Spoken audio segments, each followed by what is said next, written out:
Hello दोस्तों, स्वागत है आप सभी का आपके अपने चैनल ए के एकेडमी में। इंडियन हिस्ट्री में आज हम लोग बौद्ध धर्म यानी बुद्धिज़्म पढ़ने वाले हैं। तो फटाफट क्लास को आप लोग लाइक करें और ज़्यादा से ज़्यादा क्लास को शेयर करें, और चैनल पे नए हैं तो चैनल को सब्सक्राइब करना ना भूलें। तो चलिए स्टार्ट करते हैं आज की क्लास को, और टॉपिक है आपका बौद्ध धर्म। तो आइए देखते हैं बौद्ध धर्म। तो पहला पॉइंट है बौद्ध धर्म के संस्थापक यानी फाउंडर कौन थे।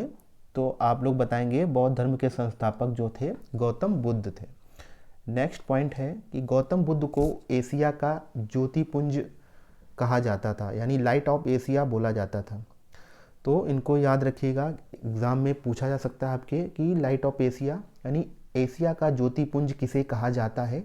तो आंसर होगा गौतम बुद्ध। नेक्स्ट है इन्हें शाक्य मुनि भी कहा जाता है, इन्हें शाक्य मुनि के नाम से भी जाना जाता है। तो ये पॉइंट याद रखिएगा। नेक्स्ट है गौतम बुद्ध का जन्म कब हुआ। तो 563 बीसी में हुआ, यानी बिफोर क्राइस्ट। ईसा मसीह के जन्म के 563 साल पहले गौतम बुद्ध का जन्म हुआ था।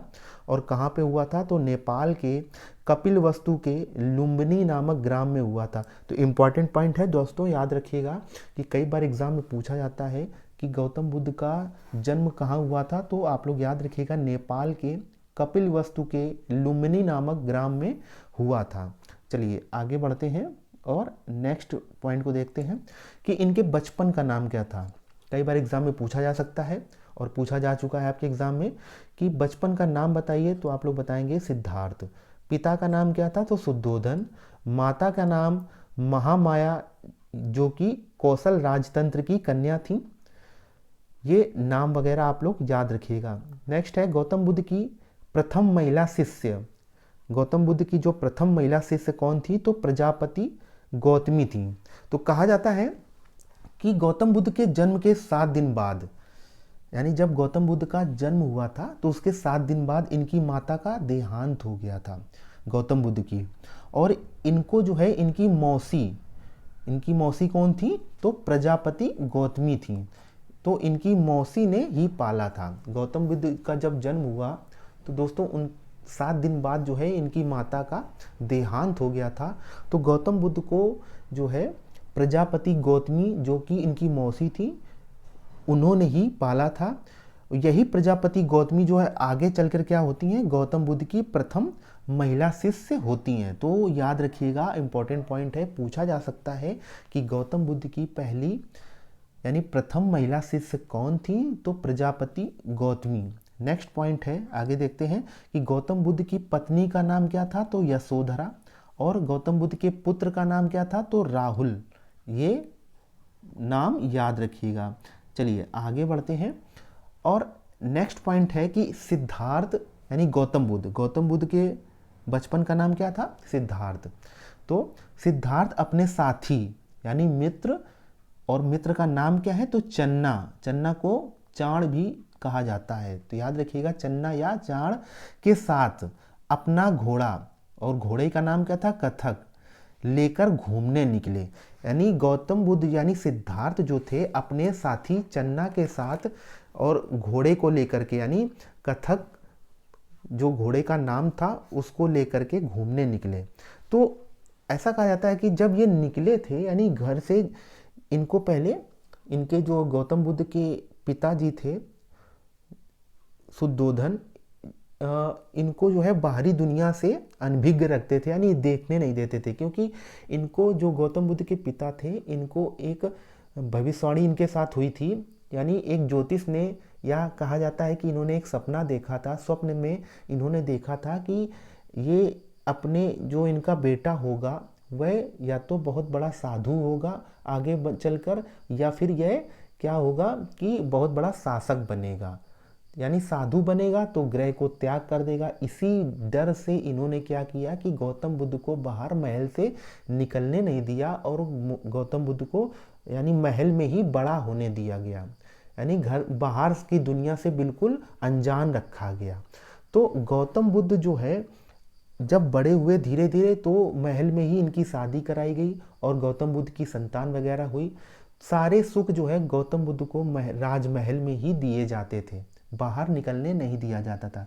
गौतम बुद्ध की जैसे जैसे आयु दोस्तों बढ़ती गई, तो इनको जो है बाहरी दुनिया देखने का और अंदर से एक तरह से कहते हैं कि अंदर से लालसा जगी। तो उन्होंने क्या किया, गौतम बुद्ध ने अपने दोस्त यानी जो मित्र था, और मित्र कौन था, चन्ना, चन्ना के साथ घूमने निकले। उन्होंने इच्छा व्यक्त की चन्ना से कि मुझे घूमने बाहर जाना है। तो इन दोनों चन्ना ने क्या किया कि कथक नाम के घोड़े पर इनको सवार कर यानी बैठा करके इनको बाहर निकले। और अपना भेष बदल कर, जब कहा जाता है कि ये जो दोनों जब निकले बाहर तो अपना भेष बदल लिया, यानी बाहर की दुनिया यानी बाहर के लोग जो थे, इनकी प्रजा थी, इनको पहचान ना पाए, इस कारण इन्होंने अपना क्या किया, भेष बदल लिया। तो जब ये बाहर अपने साथी के साथ बाहर घूमने निकले तो इन्होंने क्या किया, देखा, 4 दृश्य देखे। बात को ध्यान से समझिएगा कि सिद्धार्थ जब अपने साथी के साथ बाहर निकले राजमहल से तो इन्होंने 4 दृश्य देखे। पहला दृश्य क्या था दोस्तों कि एक वृद्ध व्यक्ति को देखा था जो कि झुक कर चल रहा था। दूसरा दृश्य में क्या देखा था दोस्तों कि एक व्यक्ति चारपाई पर लेटा था जो कि बीमार था और जीवन के अंतिम पड़ाव पे था, यानी बीमार था, वह जीवन के अंतिम पड़ाव पर था। तीसरा दृश्य में इन्होंने क्या देखा कि एक डेड बॉडी जा रही थी। और चौथे दृश्य में क्या देखा दोस्तों कि एक व्यक्ति जो था जा रहा था और हंसते हुए जा रहा था, और किसके भेष में था, वह सन्यासी था और साधु के भेष में था, याद रखिएगा।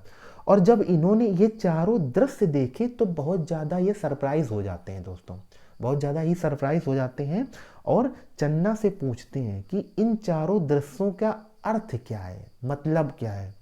तब चन्ना ने समझाया कि संसार जो है दुखों से भरा पड़ा है ना, संसार जो है दुखों से भरा पड़ा है और संसार में दुख ही दुख है। यानी चन्ना ने बताया कि देखिए राजकुमार जी कि जो संसार जो है दुखों से भरा पड़ा है और संसार में दुख ही दुख है। कोई ऐसा व्यक्ति नहीं है जिसके जीवन में दुख ना हो। ये सभी बातें बताई और जिंदगी का सत्य ही जो क्या है, मृत्यु ही है। यानी जिंदगी का आखिरी सत्य, अंतिम सत्य क्या है, मृत्यु ही है, यानी आदमी को मरना ही है। तो इसके बारे में इनको पता नहीं था। चौथे दृश्य को बताया कि चौथे दृश्य में ये बताया कि जो व्यक्ति हंसते हुए जा रहा था, यानी 3 दृश्य में तो बता दिया। तो ये पहले दृश्य में क्या देखा था कि एक वृद्ध व्यक्ति था, यानी वह जो है वृद्ध व्यक्ति था, झुक के चल रहा था। दूसरे दृश्य में क्या है, आदमी चारपाई पे लेटा है, अंतिम दिनों को गिन रहा है।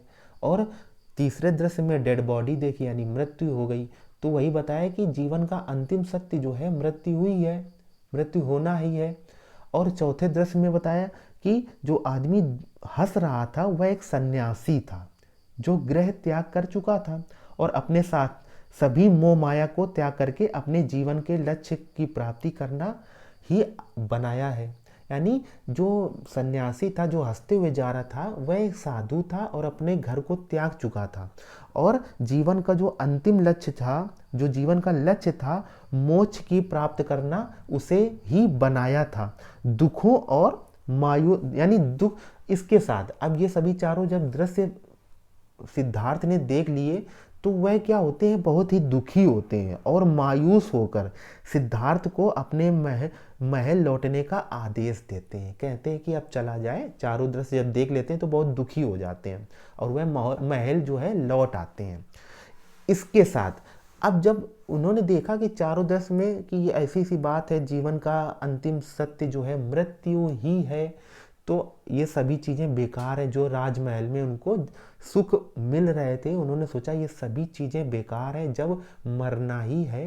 तो फिर इन्होंने क्या किया, जब महल में वापस आ जाते हैं तो फिर दोस्तों यहाँ से कहानी बढ़ती है कि गौतम बुद्ध ने फिर इनकी जो आयु तब तक कितनी होती है, 29 वर्ष। तो गौतम बुद्ध ने 29 वर्ष की आयु में गृह त्याग कर दिया।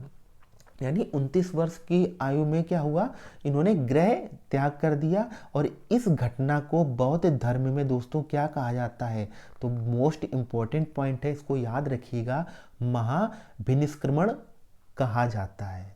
यानी गृह त्याग करने की घटना को बौद्ध धर्म में महाभिनिष्क्रमण कहा जाता है। तो यहाँ से क्वेश्चन बनता है एग्जाम में कि गौतम बुद्ध के गृह त्याग करने की घटना को क्या कहा जाता है, तो महाभिनिष्क्रमण कहा जाता है। चलिए आगे बढ़ते हैं। आई होप यहाँ तक आप लोगों को अच्छे से समझ में आ गया होगा। चलिए नेक्स्ट देखते हैं कि अनोमा नदी के तट पर एक नदी है जिसका नाम है अनोमा नदी। तो अनोमा नदी के तट पर राजकुमार वाले वस्त्रों का परित्याग कर सन्यासी रूप धारण किया।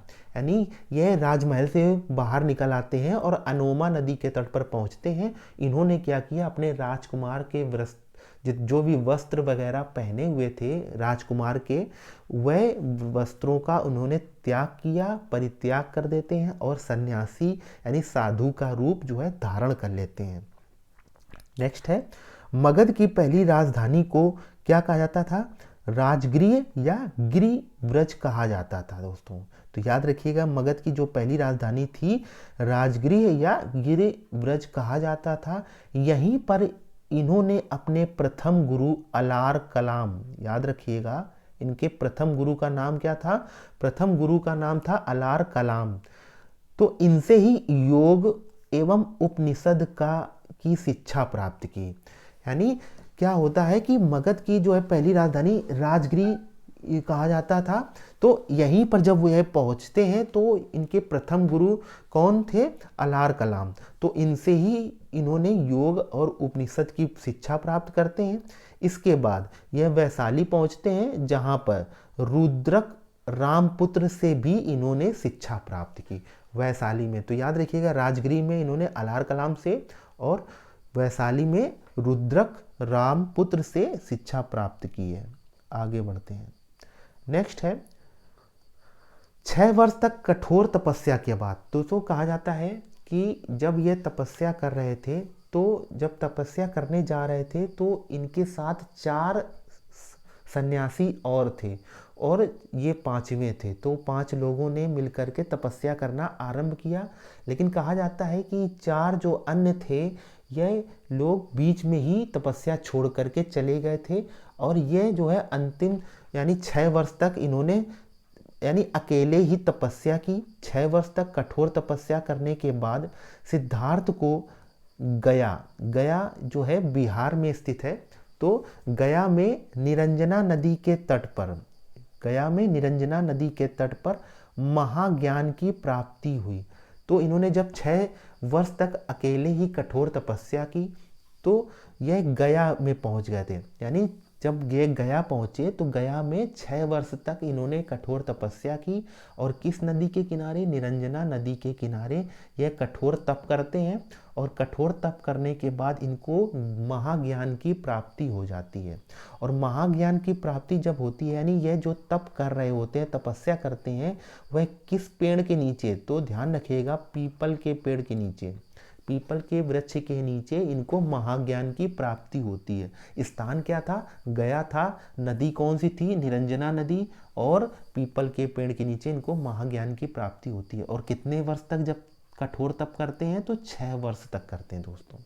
तो याद रखिएगा, ये जो पॉइंट बनाए जा रहे हैं आपके सामने, इनमें से कई प्रश्न एक साथ बन सकते हैं, तो इनको अच्छे से पढ़िएगा। नेक्स्ट पॉइंट है, गौतम बुद्ध के महाज्ञान प्राप्त की घटना को क्या बोला गया दोस्तों, निर्वाण कहा गया। यानी ध्यान रखना, गृह त्याग की घटना को क्या बोला गया, महाभिनिष्क्रमण बोला गया। और महाज्ञान प्राप्त करने की घटना को निर्वाण बोला गया। ये पॉइंट याद रखिएगा। नेक्स्ट है, गौतम बुद्ध ने सुजाता कौन थी, एक कृषक बाला थी। तो सुजाता नाम की कन्या के हाथों खीर खाकर अपना अनशन तोड़ा। दोस्तों जब कठोर तप किया जाता है तो बिना खाए पिए कठोर तप किया जाता है। तो जब इन्होंने महाज्ञान की प्राप्ति की तो इन्होंने अपनी तपस्या को तोड़ा और उसके बाद जो है सुजाता नाम की कृषक बाला के हाथों इन्होंने खीर खाकर जो है अपना अनशन तोड़ा था। ये बात याद रखिएगा। नेक्स्ट है, बैसाख महीने की पूर्णिमा को ही बुद्ध पूर्णिमा कहा जाता है। ये पॉइंट याद रखिएगा। नेक्स्ट है कि गौतम बुद्ध ने अपना प्रथम उपदेश कहाँ दिया था? मोस्ट इंपॉर्टेंट पॉइंट है, सारनाथ में दिया था। पहला उपदेश कहाँ दिया? सारनाथ में। और सारनाथ का पुराना नाम क्या है? तो ऋषिपत्तनम इसका पुराना नाम है। ऋषिपत्तनम के मृगदाव वन, याद रखिएगा कौन सा वन? मृगदाव वन में गौतम बुद्ध ने अपना प्रथम उपदेश दिया था। ये पॉइंट याद रखिएगा। चलिए आगे बढ़ते हैं। नेक्स्ट पॉइंट है कि गौतम बुद्ध के प्रथम उपदेश को क्या बोलते हैं? धर्म चक्र प्रवर्तन या परिवर्तन बोलते हैं। याद रखिएगा, गौतम बुद्ध ने जब अपना प्रथम उपदेश दिया तो इसको क्या कहा गया? धर्म चक्र परिवर्तन कहा गया। नेक्स्ट है, इसी में बताया गया कि इन्होंने अपना प्रथम उपदेश में, यानी इन्होंने क्या किया? अपने प्रथम उपदेश में 4 महत्वपूर्ण बातें बताई, जिनको क्या बोला गया? 4 आर्य सत्य बोला गया। इन्होंने प्रथम उपदेश में क्या है? 4 जो है महत्वपूर्ण बातें बताई, और इन्हीं 4 महत्वपूर्ण बातों को क्या बोला गया? 4 आर्य सत्य बोला गया। तो पहली महत्वपूर्ण बात क्या थी? तो संसार में दुख ही दुख है। इन्होंने क्या बताया? कि संसार में केवल दुख ही दुख है। नेक्स्ट दूसरा क्या बताया? कि दुख का कारण क्या है? तृष्णा है। तृष्णा मतलब इच्छा है, डिजायर। यानी दुख का कारण क्या है? तृष्णा, यानी डिजायर, इच्छा। क्योंकि जब तक हम लोग किसी चीज़ की इच्छा नहीं करेंगे, यानी किसी चीज़ की हमको इच्छा होती है तो उसके पीछे भागते हैं, और भागते भागते ऐसा होता है कि अगर वो चीज़ नहीं मिलती है तो हम लोग क्या होते हैं? अंतिम में दुखी हो जाते हैं। तो यही बताया दूसरे में कि दुख का कारण तृष्णा है, यानी इच्छा है। नेक्स्ट है, इस तृष्णा पर नियंत्रण कर लें तो दुखों पर विजय पाना संभव है। तीसरे पॉइंट में इन्होंने तीसरी महत्वपूर्ण बात में क्या बताया? कि अगर हम लोग अपनी इच्छा पर नियंत्रण करना सीख लें तो दुखों पर विजय पाना संभव है। इन्होंने तीसरी बात में यह बताई बात। आगे बढ़ते हैं। चौथी बात क्या बताई अपने उपदेश में? कि तृष्णा का निवारण अष्टांगिक मार्गों से संभव है। इंपॉर्टेंट पॉइंट है, अष्टांगिक मार्गों से संभव है। अष्टांगिक मार्गों को क्या बोला जाता है? 8 फोल्ड पैथ से संभव है। ध्यान रखिए कि इच्छा को, यानी तृष्णा का निवारण जो है अष्टांगिक मार्गों से संभव है। इन्होंने अपनी उपदेश में चौथी बात बताई। अगला पॉइंट है, गौतम बुद्ध ने सारनाथ में बौद्ध संघ की स्थापना, यानी बुद्धिस्ट काउंसिल की स्थापना की, और बुद्ध ने 3 रत्न यानी त्रिरत्न दिए। त्रिरत्न कौन कौन से? तो बुद्ध, संघ और धम्म, ये जो है 3 रत्न दिए। तो बौद्ध संघ की जो है स्थापना की, और बौद्ध संघ में शामिल होने के लिए क्या क्या करना पड़ता था?